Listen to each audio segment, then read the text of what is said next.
Parehas lang sila. Ewan ko sa inyo, basta nga Duterte ako at saka live ko to, walang ibang matutol ano dito, ako lang. Bahala kayo sa buhay nyo, dun kayo.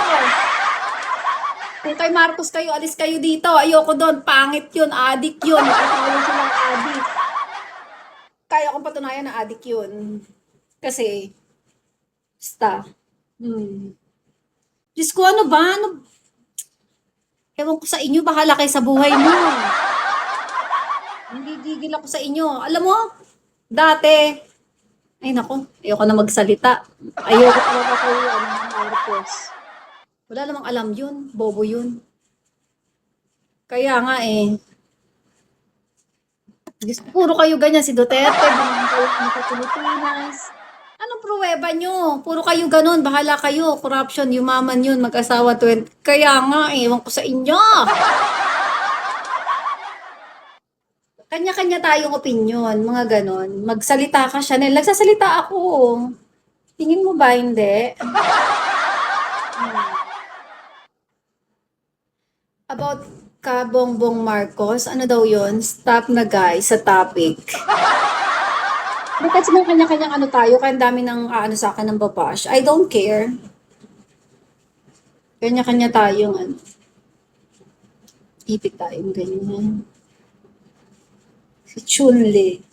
Baka maban ka. Bawal ba ang ano dito?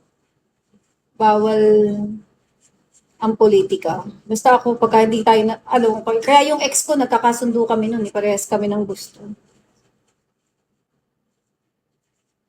Thank you guys for following. Bawal yan. Bawal ba sis?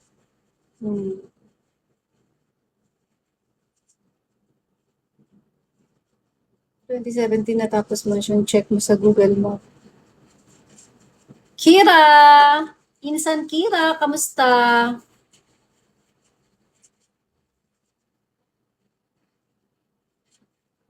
Ako kasi nagbe-base lang ako sa sinasabi ko kung ano yung naranasan ko nung Duterte time, yung peaceful, yung gano'n, yun yung gusto ko. Sa totoo, sa Pilipinas ngayon, walang ang daming nire-rape, pinapatay, mga gano'n. Yun yung kinakatakot ko. Siyempre, may anak ako, may pamilya, may mga pamangkin ako, natatakot ako, hindi safe.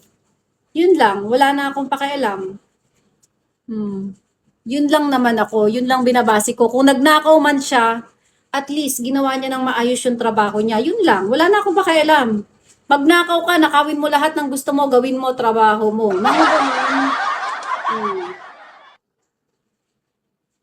Ilan na anak mo? Isa pa lang, gusto mong dagdagan? Isa pa lang. At ayoko nang dagdagan kasi matanda na ako. Gusto ko mag-enjoy na lang ako sa buhay, mga ganon. Kaya exercise na lang ako ngayon. Asan na Duterte mo ngayon? Nasaan? Nasa kulungan. Bakit? Kasi nga, pinakulong siya ng mga dahil galit na galit ka. Ano ka ba? Adik ka ba? Adik ka, hindi ko kasalanan ng adik ka. Kaya galit na galit ka kay Duterte. Ako kasi hindi ako adik. Oh. Si mga sila Marcos, sino pa ba magpapakulong doon, di ba? Ewan ko sa inyo. Hanggang dito ba naman binabash nyo ako, mga leche kayo, magsilayas mo kayo dito. Mga adik, totoo, mga adik kayo, leche kayo, tigilan nyo ako. Ayoko doon, ayoko. Wala akong pakialam kung kayo, adik kayo. Ako, hindi ako adik at hindi ako papatol sa mga adik, mga bobo, tanga, gago. Diyos ko Lord, dinanakawan ka na, nag-a-addict pa, wala namang ginagawang tama, tapos gustong-gusto nyo? Hello? Po, tigilan nyo ako. Bakit nakulong? Anong bakit nakulong? Kasi nga pinakulong, kaya nakulong. O, ikaw, ano ba binayad sa'yo, ha? Babayaran kita. Gigil ako eh. Ako, inaano mo dito, ayoko nga doon. Bakit? Kanya-kanya tayong gusto. High blood mo ako. Ayoko nga doon eh. Walang kanya-kanya tayong gusto. Nanggigigil na ako talaga. Galit na ako.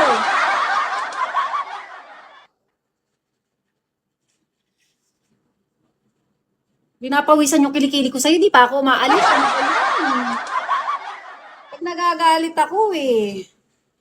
Kilikili ko. Pag ito umasim ha. Basta ganun, ayoko. Ano ba sabi Insan? Madami nga nang babash sa akin kasi nga mga pinopost ko sa Instagram ko, saka sa threads, ganun. Eh, opinion ko yun eh. Kanya-kanya tayong opinion. Bobo daw ba ako? Mas bobo siya. Di ko na rin pinansin.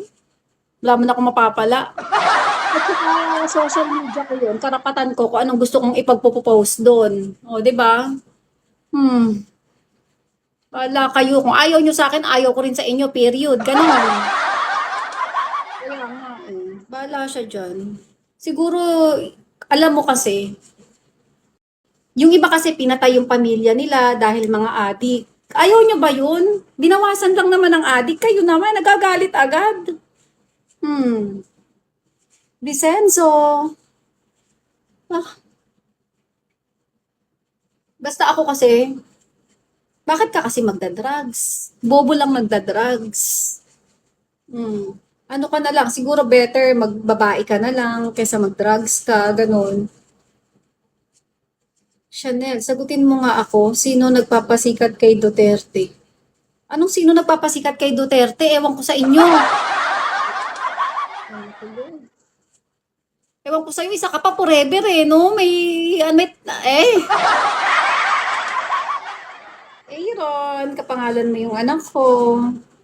Oo nga pala, meron akong ka-lunch, magla-lunch kami ni Aaron. Ang pangit naman na nabili ko, bumababa, bakit ganun?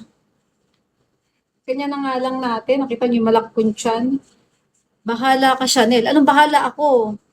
Ay, naku po, dinagdagan mo pa problema ni Amir. Zaldi, hello. Hmm.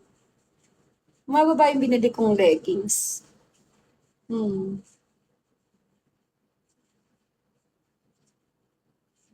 Di ka maniwala. Anong di ako maniwala? Ano ba mas bagay sa akin? Naka-pony o nakaladlad? Nalit kasi sobra yung mukha ko, yung ulo ko eh. O nakaladlad. Sabi sa akin mas maganda. Kamot ulo na lang ako kay. Kaya nga kung ano-ano sinasabi eh. Eddie, wow. Hello.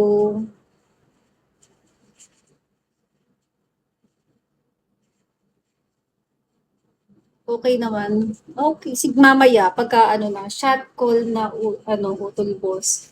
Shot call na daw kayo, Amir. Parang hindi na yata hindi niyo na pinapakota masyado si Isa Sitsiritsit.